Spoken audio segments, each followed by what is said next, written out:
शिर्डीमध्ये एका 18 वर्षाच्या तरुणाला त्याच्याच बालपणीचे दोन मित्र आहेत त्या दोघांनी मिळून चाकूने मारून टाकलं होतं. आणि चाकूनीच नाही, चाकू त्याच्या छातीमध्ये खूप असल्यानंतर त्याच्या बोकांडी मोठे मोठे दगड आहेत त्या डोक्यामध्ये आणि त्या चाकूच्या वर हे दगड टाकण्यात आले होते.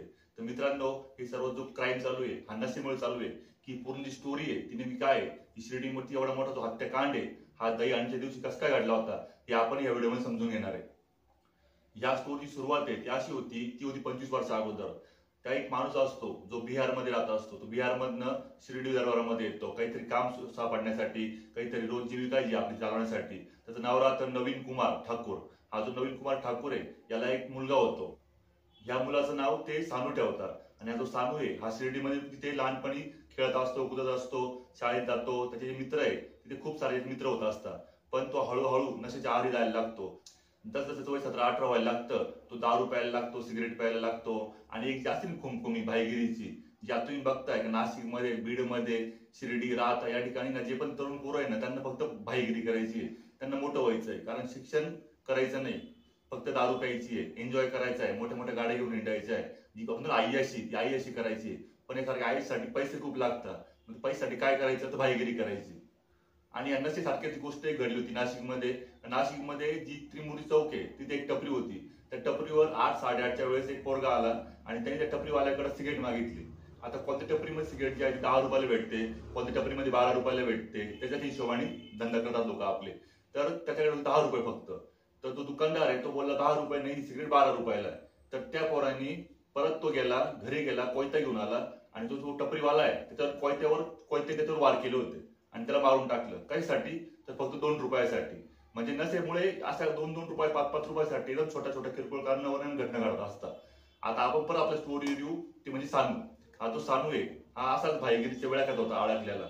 तर तो काय करत होता की कुठे छोटं किरकोळ जरी भांडण झालं तरी लगेच पोरं बोलवा, भांडणं करा, आपल्या मित्रांना सांगा. आणि अशीच घटना शिर्डीमध्ये त्या दिवशी घडली होती. हा जो सानू कुमार आहे हा आपल्या गाडीवर चाललेला होता आणि त्याच्या एका तरुणासोबत म्हणजे शिर्डीमध्ये एका तरुणासोबत भांडण झालं थोडं मोठं. आणि त्या भांडणामुळं किरकोळ भांडण होते, किरकोळ सोबत भांडण होते. आणि त्याने सांगितलं मी तुला आता मारेल, मी तुला चाकूने मारेल, मी तुला डोक्याने दांडा मारेल, असे रॉड मारेल, अशा पद्धतीने तो शिवाय द्यायला लागला होता. पण तिथले शेजारचे लोक होते ते बोलले खूप किरकोळ भांडण आहे. तर तो जो विषय तिथंच मिटला होता. पण तो सानू कुमार आहे डोक्यामध्ये ना त्याला मारायची इच्छा होती.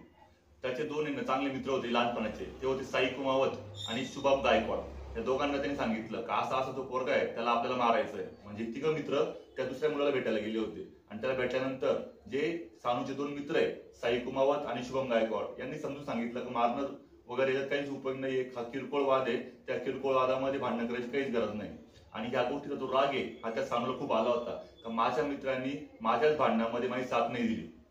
ही जी घटना आहे ती घडली 16 ऑगस्ट रोजी, म्हणजे दहीहंडीच्या फक्त 7 ते 8 दिवस अगोदर. मग उगवतो दहीहंडीचा दिवस.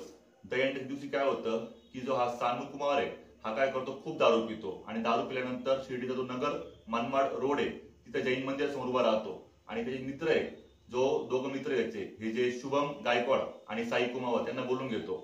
आणि त्यांना भेटल्यानंतर त्याच्या समोर जे हॉटेल असतं त्या हॉटेलचं नाव सुद्धा शुभम साई उडुपी हॉटेल असतं.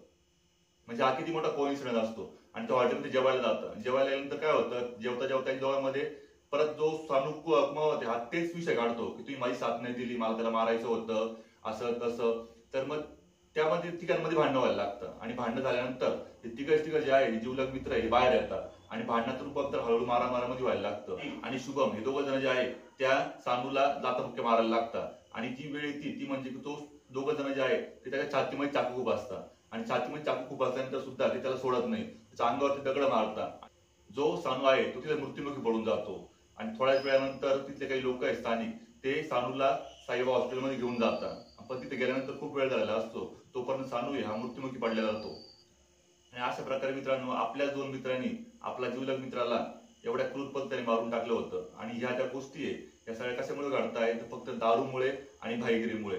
आजकाल दारू पिणे सुद्धा एवढं सोपं नाही राहिलेलं आहे. जी क्वार्टर आतापर्यंत 3 महिन्या अगोदर 200 ला होती ती 270 रुपयाला झालेली. बरोबर, तुम्ही सिगरेट घ्या, चकना घ्या, पाणी बॉटल घ्या, असं जर प्रकार पकडला तर तो 450-500 रुपये लागतात. आणि एवढे पैसे जे 18-17 वयाचे तरुण आहे जे कमवत नाही त्यांनी आणायचे कुठून, त्यांच्याकडे एकच पर्याय असतो काय तर भाईगिरी करायची, कुठून 200-500 घ्यायचे, संध्याकाळी दारू प्यायची. अशा गोष्टी या नशेमुळे घडत असतात. आता तुम्ही बघा, आताच जी शिर्डीमध्ये घटना घडली होती, तर 3 जणांकडून एका स्थायिक होता, तरुण होता, त्याला मारून टाकलं होतं. का बरं? तर फक्त नशेसाठी.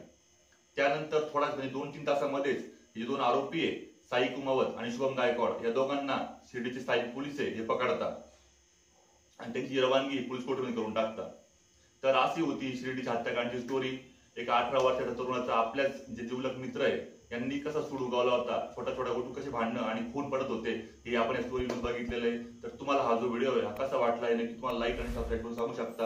आणि जर तुम्हाला शिर्डीमधील जो 400 कोटीचा घोटाळा झाला होता आता भूपेंद्र पाटीलचा, तर तो व्हिडिओ बघायचा असेल तर वर तिथं आय बटन आहे, याच्यावर क्लिक करून तुम्ही त्या शिर्डीमधल्या 400 कोटीच्या घोटाळ्याची माहिती घेऊ शकताय.